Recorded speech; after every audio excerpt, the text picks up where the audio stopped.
A price moved from 100 to 110. Your investment dashboard says the return is 10%. A quant system says the log return is 0.09531. Did one of them fail mathematics? No. They are describing the same movement in two different forms. And by the end, you will see that the real danger is not choosing the wrong formula. It is calculating either formula on the wrong value series. Before we touch a formula, let us slow down and name the problem. A return answers one basic question. Compared with where I started, how much did the value change over a stated period? Simple return and log return begin with that same journey. What changes is the language used to describe it, and what operation becomes easier afterward. First, we will define the object both formulas are trying to measure: the starting value, ending value, holding period, and any cash received along the way.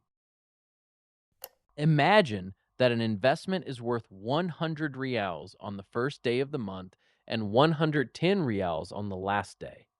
The first value is not just another number, it is the reference base. The second value tells us where the journey ended, and the calendar tells us which journey we measured. A 10% daily return, monthly return, and annual return are not interchangeable simply because the percentage looks the same. Now suppose the ending price is 108 reals, but the investment also paid 2 reals in cash. The price alone gained 8%, but the complete holding period gain, including the cash, is 10%.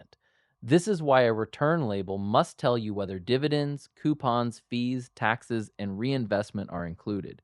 The number cannot introduce its own cash flow policy. Next, we will build simple return, not as a formula to memorize, but as the intuitive answer to how large was my gain or loss relative to where I started. Simple return begins with ordinary intuition. You started with 100. You ended with 110. The gain is 10, but 10 reals alone does not tell us whether the move was large. A 10 real gain on 100 is very different from a 10 real gain on 1,000. So simple return measures the gain against the starting value. It asks, what fraction of my original base did I gain or lose? Now the formula has a reason to exist. Take the ending value, subtract the starting value, and divide that change by the starting value. For 100 to 110, the result is 10 divided by 100, or 0.1. Expressed as a percentage, the simple return is 10%. Simple return is easy to interpret, which makes it useful for statements, dashboards, holding period reports, and total return explanations.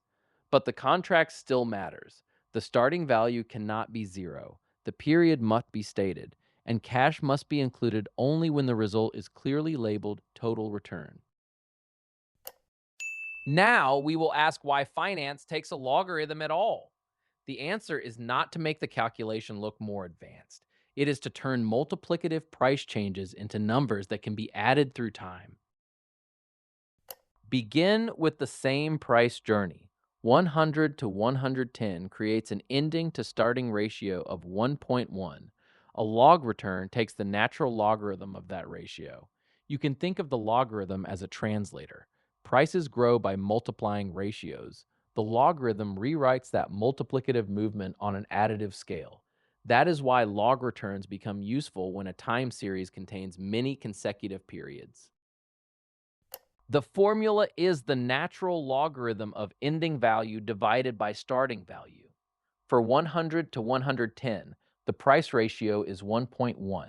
The natural log of 1.1 is approximately 0.09531.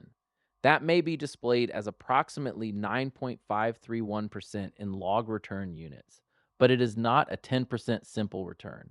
Keep the names visible. We can check the answer by reversing the logarithm. The exponential of 0.09531 is approximately 1.1, the original price ratio, but log return has a strict boundary. Both values must be positive.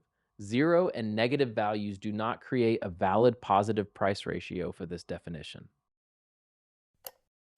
We now have both formulas. Next, we will compare them on the same movement, convert one into the other, and see why gains and losses behave differently. Simple return and log return are not unrelated opinions. Both begin with the same price ratio. 1 plus the simple return equals ending value divided by starting value. The log return is the natural log of that same ratio. So log return equals the natural log of 1 plus simple return. And simple return equals the exponential of log return minus 1. When the inputs are valid, the conversion is exact.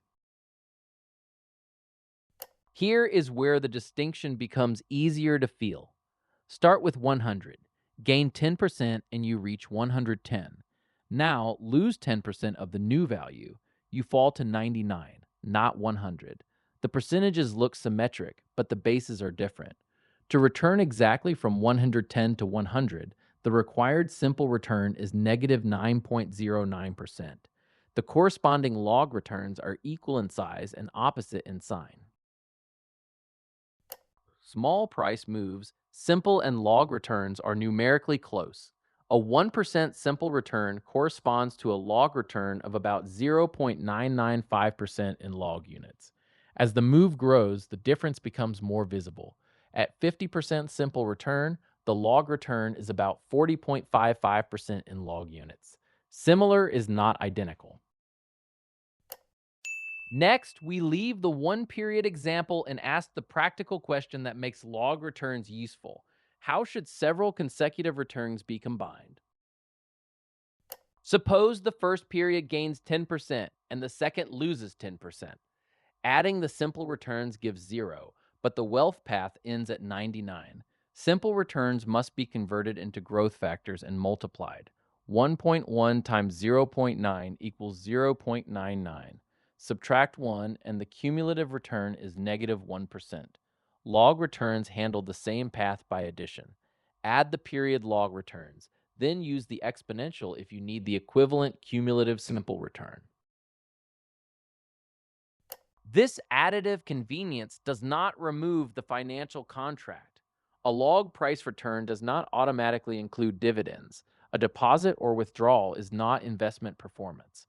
And an unadjusted stock split can make a healthy investment look like it lost half its value. Before calculating either return, the value series must use one instrument, currency, period, adjustment basis, and cash flow definition. Finally, we will turn the comparison into a decision rule. Visit the canonical lessons on the Fintech Builder and expose the final reason neither return is universally better.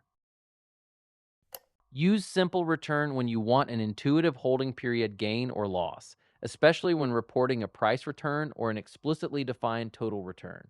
Use log return when the value series is positive and consistently defined, and when additive aggregation through time is useful. Use both when you need a human-readable result and an analytical series. They are convertible. And use neither blindly when cash flows, splits, fees, currencies, leverage, or inconsistent timestamps change what the value actually represents.